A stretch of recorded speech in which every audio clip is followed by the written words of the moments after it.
11 a.m. As the taxi driver turned left off of Regent onto Conduit, Angelique's heart fluttered fast in her chest. Trying to get her bearings, she glanced out the side window as they passed the East India Company, while Austin continued to peer out the back. She kept her tone low so as not to alarm the driver. "Any sign of the commissioner, Austin?" "No, I think we lost him." She pointed to one of the several thousands of cameras around the city. "It's virtually impossible to remain invisible in London these days." "I've seen them. Let's pull our coats up high when we exit." He leaned forward. "Driver, let us out here." "At the West End Central Police Headquarters, sir?" "Yes." "Austin, the meeting place is just a block behind the station," Angelique whispered. She had never dreamed she would be on the run from the authorities, but there were many things happening right now she'd never imagined. Her dead brother had shown up at her door. The commissioner of the London City Police had chased them out of her flat. The commissioner had lied to the casino worker. Whatever the man wanted with her and Austin didn't appear to be related to his official duty, though she could not be certain about anything at this point. All she wanted was to get to Michael. He would know what to do. He always did. He was her rock, and she needed him right now. "Driver, stop right before the headquarters, please, where that city street sweeper is standing." Austin put his arm around her. She typed a quick text to Michael, letting him know they were getting close. "Sis, how much money do you have?" She opened her purse and counted. £75 and some change. The taxi stopped on the corner opposite the station. She felt her stomach flip-flop. "What are we going to do to avoid detection?" "There's a blind spot here." Austin motioned to the cameras in the area. Oddly, none of them were pointed in their direction. "That will be £12. She handed the driver 15. "Keep the change." Austin grabbed the shopping bag and got out of the taxi, offering her his hand. She pulled her coat up high as she exited. What now? So many other questions whirled in her head. "Give me your money," Austin said. Without pausing, she gave him every pound she had. He was her brother. She trusted him no matter what. He walked over to the street sweeper and began talking with him. The guilt she carried, thinking Austin was dead, had colored her life. She'd been so angry with him when he'd left her after their parents' deaths. Most of her current friends believed her to be an only child, not a twin. She hoped to repair the relationship between her and Austin. Could they rekindle what they once had when they were younger? The moment she'd opened her door and found him standing there, she felt instant relief and joy. Now, all that mattered to her was that he was alive. Her brother was with her, finally. She had Austin back. But she still had a million questions. Where had he been all these years? Had he faked his death, or had someone else? Why was the commissioner chasing him? Her phone beeped. A text from Michael. "I'm here. Where are you?" She typed back. "A minute away. What is this meeting place?" "A safe house." She was a little surprised to learn the U.S. Embassy needed such a place in London. Austin walked over wearing the street sweeper's yellow vest and hat. "Expensive, but worth it. Sis, I want you to walk in front of me a few steps so it doesn't look like we're together when we come into the camera's view. I'll follow you. Everything's going to be okay." She nodded, feeling a little better. Another text from her husband popped up on her screen. "You okay?" Austin's hand remained inside his jacket, undoubtedly wrapped around the gun. Another message from your husband. "Yes, Michael is waiting for us at the meeting location." "Lead the way." Quickly, she sent a 7-word text back to her husband. "Yes, I'm okay. We both are." 11:15 a.m. Austin made sure to keep his face away from the camera's view. There were 3 more on this block, 4 on the block up ahead. The vigilance of the world's governments seemed to be even more heightened than it had been when he'd been shot in Iraq. That was just yesterday to me. He was beginning to wrap his head around the fact that he'd lost so much time. Angelique walked ahead of him. They passed a couple of parked police cars, but no officers. Coach and Horses was a dead-end street adorned with no cameras. Where is Remington sending us? A man on the steps to the right of the intersection was reading a newspaper. To the casual onlooker, the guy would seem completely suited to the surroundings, just an average Joe taking a break from his desk job. But Austin knew better, spotting the tiny wire in his ear. The bulge in the man's coat was likely an automatic weapon of some sort. Not a corporate paper pusher, but an operative from an agency, likely MI6, Interpol, or even CIA. Out of the corner of his eye, Austin saw another man on the roof. Remington is definitely much more than Angelique knows. No way would a typical State Department staffer working for the embassy have access to such assets, or be able to coordinate them so quickly. He and Angelique spotted Remington at the same time. She ran to Michael, her husband. There were so many things Austin was going to have to get caught up on. Remington wrapped his arms around Angelique, kissing her. She's safe now that she's with him. Commissioner Poole or whoever Dark Suit is, he can't hurt her now. He noticed the gray around his friend's temples, but other than that, Remington looked very much the same, though he'd exchanged his military uniform for a dark suit and tie. I was worried. Remington stepped back, taking full stock of Angelique. I can leave now, knowing she's in good hands. Honey, you can see I'm fine. The years had given an impressive strength of will to his sister. My brother took very good care of me. Remington glanced back at him, his eyes full of disbelief. You look a lot like Austin McCord. His old buddy pulled out a pistol, aiming it directly at him. But I know that it can't be true. Angelique's eyes went wide in shock. Austin dropped the bag and raised his hands over his head. What are you doing, Michael? She asked. And where did you get that gun? Let me handle this, sweetheart. You think I would have brought her to you if I wasn't Austin? This is my brother. I was shocked to see him too, but I know this is Austin. He's my twin. I've no doubt about it. Put that damn gun away right now. Remington didn't budge an inch. What's in the bag? He shrugged, seeing his old friend's skills from the battlefield had translated quite well into his new job. Sis, he's doing exactly what he should be doing. He's checking out the evidence. Remington's eyes narrowed. Careful, keep your hands where I can see them. I don't expect you to believe me. Angelique is your priority. You definitely need to make sure I am who I say I am, Professor. Oh, you're good, mister. Remington glared at him. You're really good. But many men I served with knew McCord called me Professor. Yes, but I'm sure they didn't know why. And you do? Without warning, Remington pulled Angelique protectively behind him, keeping his weapon drawn. Nice work. I would do exactly the same thing in this situation if it was turned around and you had suddenly risen from the grave. I know there's at least 2, maybe 3 crosshairs on me right now. 4 gunmen, actually. Angelique's jaw dropped. What do you mean, 4 gunmen, Michael? Trust your husband, sis. He's got everything under control. He turned to Remington. I'm proud of you, Professor. I'm the one who came up with that nickname. You remember why? You tell me. I'm not comfortable sharing the entire account in front of your wife, who is also my sister. Suffice it to say, the incident involved a cute little blonde who handed over her thong with her phone number to you in the library. Thus the name Professor. Austin caught the flicker of doubt that passed briefly across Remington's eyes. If you are McCord, you haven't aged a day since the last time I saw you. I find that strange, don't you? Hell yes. Since I woke up, this whole day has been a nightmare. Yes, I find it strange. I find all of it strange. Will you two stop this now? Angelique came out from behind her husband, her hands on her hips. I know he's my brother. But I don't, sweetheart. Remington held his gun steady. Inside this facility, I can prove it one way or another. You first, whoever you are. He motioned him to a nondescript-looking door. Remington and Angelique followed, her objections continuing. The door opened. 2 muscled men who had earpieces like the guy on the street rushed out towards Austin. They placed his wrists in handcuffs behind his back and patted him down, removing the pistol and wallet. One of the men pulled out the photo of him and Angelique that Austin had stashed in the pants pockets. They emptied the shopping bag of the dead man's clothes. Searching the overcoat, they found an envelope from an inner pocket, something Austin hadn't discovered when he'd fled Murphy Street. More evidence, hopefully, that would point to the answers he so desperately wanted. Get him inside, Remington said, keeping his arm around Angelique. He didn't take any notice of the photo or envelope. Austin thought about mentioning the picture to Remington as proof of his identity, but didn't. Now was not the right time. They needed to get Angelique off the street for her own safety. Michael, don't do this. Her frustration poured out of her with every syllable. Please. Trust me, this man isn't your brother. Remington turned to the 2 men. Take this imposter to room 6. They grabbed his arms, yanking him up the stairs and through the door. Angelique continued to protest Remington's decision as they followed them inside. Austin scanned the space. 3 doors were opposite him, each with identical access control devices. Remington's men placed a bag over his head and shoved him through the middle door. Angelique yelled, Stop this, Michael! You are making a big— The metal door slammed shut behind them. Austin could no longer hear his sister's voice. 11:18 a.m.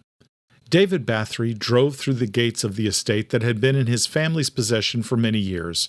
Massive trees, bare of most of their leaves, due to the late autumn season, lined both sides of the long private lane, which curved slightly to ensure no one could see the mansion from the gate. Carron Manor, named after the most revered Bathory ancestor, came into view. Terraced English gardens, multi-tiered stone fountains, and a large cobbled circular driveway enhanced the front of the 85-room gray stone home. His sister's red Aston Martin convertible sat closest to the main doors. Damn, she's back. Now he knew why Lisa had been calling and texting him all morning. His sister reminded him of a disgusting lapdog, always wagging her tail, craving more attention. He had tired of her years ago. The last thing I need is to have to deal with her today. He walked through the 12-foot-high wooden double doors, taking little notice of the two bronze statues on either side of the entrance. The pair reflected the Bathory bloodline signet, crows carrying keys in their claws. "My lord," one of the many servants of the manor rushed to his side. She was a lesser Bathory. Like the rest, he would never consider employing any but purebloods. "May I take your coat?" "No," he stated flatly. The woman lowered her eyes, which made him smile. He would change his clothes, making sure Albert properly disposed of them. Then he would never have to think about the house on Gough Street ever again. "We were not expecting you back so early, my lord. Is there any way I can assist you?" "Where is my sister?" "She's in the northeast parlor, anxiously awaiting your arrival." "Do not tell her I am here."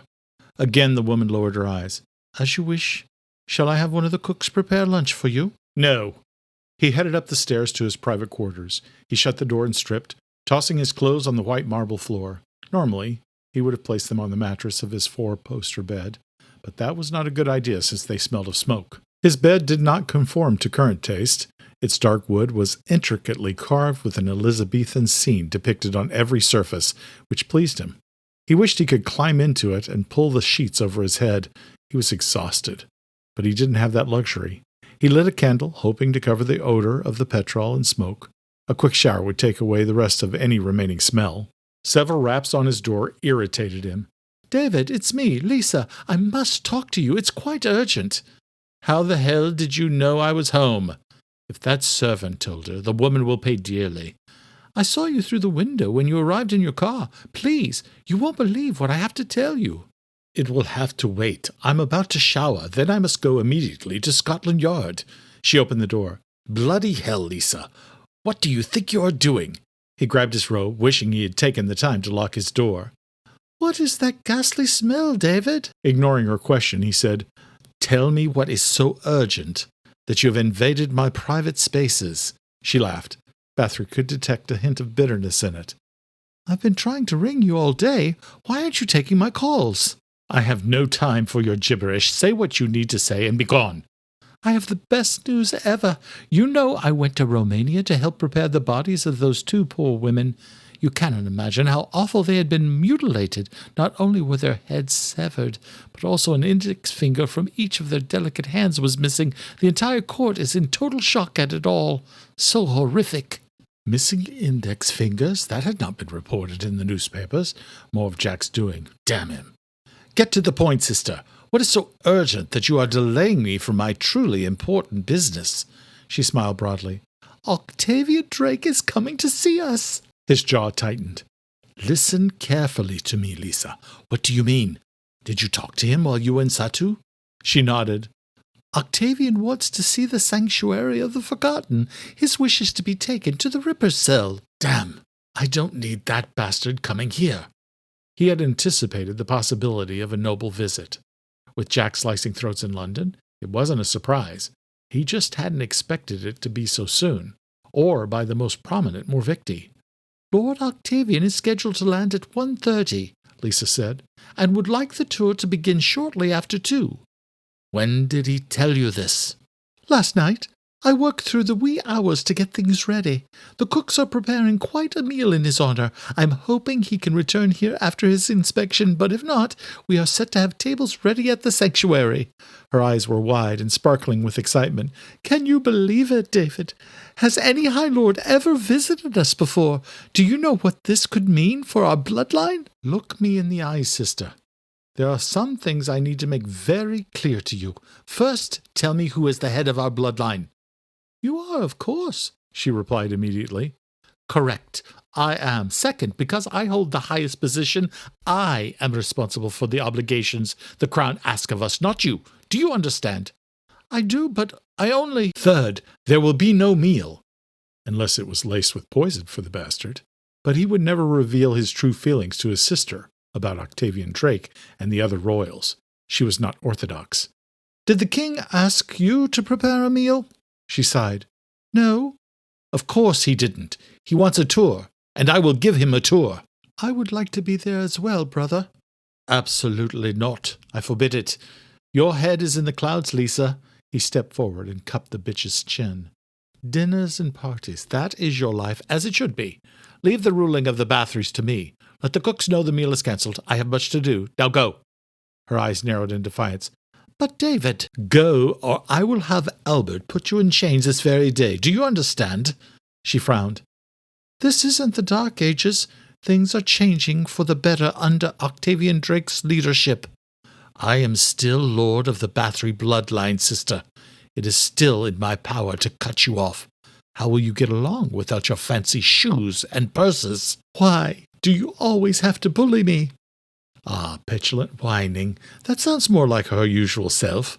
She turned and marched out of his room, slamming the door behind her. He opened the drawer that held his black mask and ran his fingers over the crossed axes on the forehead. I follow the ancient ways. I will cut off your head myself, sister, for your heresy. Soon. Very soon. 11:55 a.m.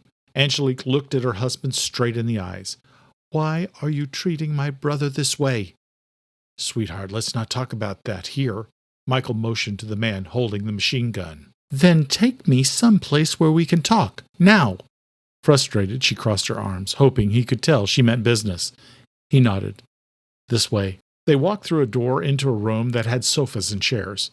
It was clear to her the attempt was to make this space look more like a home than a prison. But it didn't work. The room had an artificial feel. Even the air's aroma had an antiseptic smell. There were no windows, not even one piece of glass that looked out on the world. Michael had called this place a safe house. More like safe prison. That was what it looked like and felt like to her. He closed the door. Have a seat, sweetheart. She remained standing. Why are you treating my brother like he's a criminal? He stepped in front of her and tenderly grabbed her hands. You don't know, that's your brother. She loved Michael, and he loved her. That's why he was being so overprotective. But his actions had taken her brother from her again. Where had Michael's men taken Austin? I think I would know my own brother, especially my twin brother. He's been gone for over 10 years. You haven't seen him in person for 20. Hell, I saw him since you have. Maybe so, but everything about him lets me know it's him. His chin, his mouth, even his nose, all the same. There are plastic surgeons who can make a person look like anyone. Michael smiled. Please, honey, let's just sit down and discuss this. I know it's been a difficult day for you. She sighed and sat on the sofa. Michael sat down next to her. Was Michael right? Could the man who had come to her flat be an imposter? But he also sounds just like Austin. He does, but that can be learned through training and practice. But he told me things that only he and I know. Her mind drifted back to the day on the beach with their parents. Details that can be gleaned in ways you can't even imagine. Credit card bills, school records, hell, even going through garbage. He pulled her in close. And that only scratches the surface of what can be found on the internet. She thought about what Michael was saying, but it still didn't change what she knew in her heart. My brother is alive. Trust me, he's my brother. Twins have a bond that others don't have. I know without a doubt that man is Austin. Honey, I saw him die on the battlefield. So I have many doubts.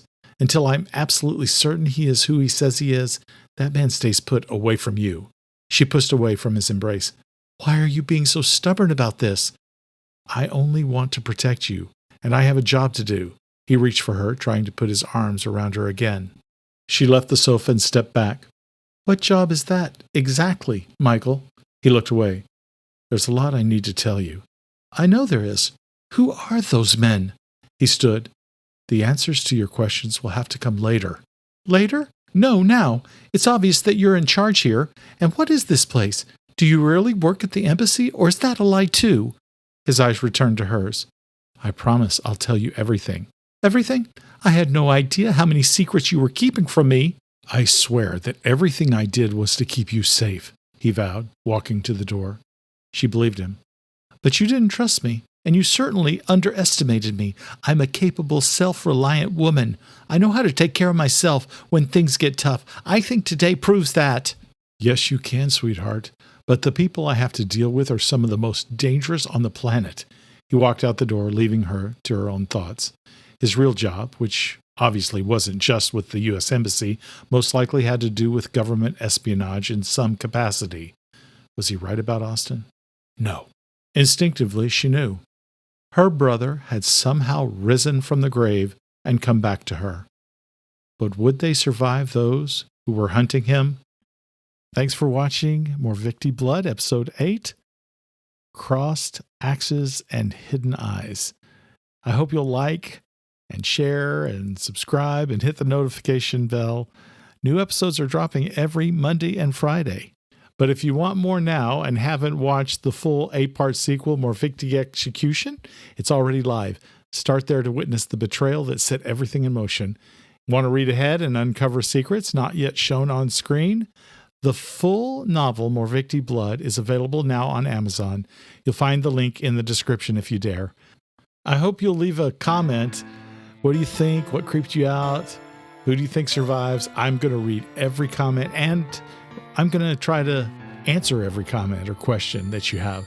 For early access, bonus episodes, and Forbidden Lore, join our inner circle, Bloodbound, at patreon.com/Lee Swift. Until next time, keep your lights on, stay quiet, and whatever you do, don't answer the knock at your door.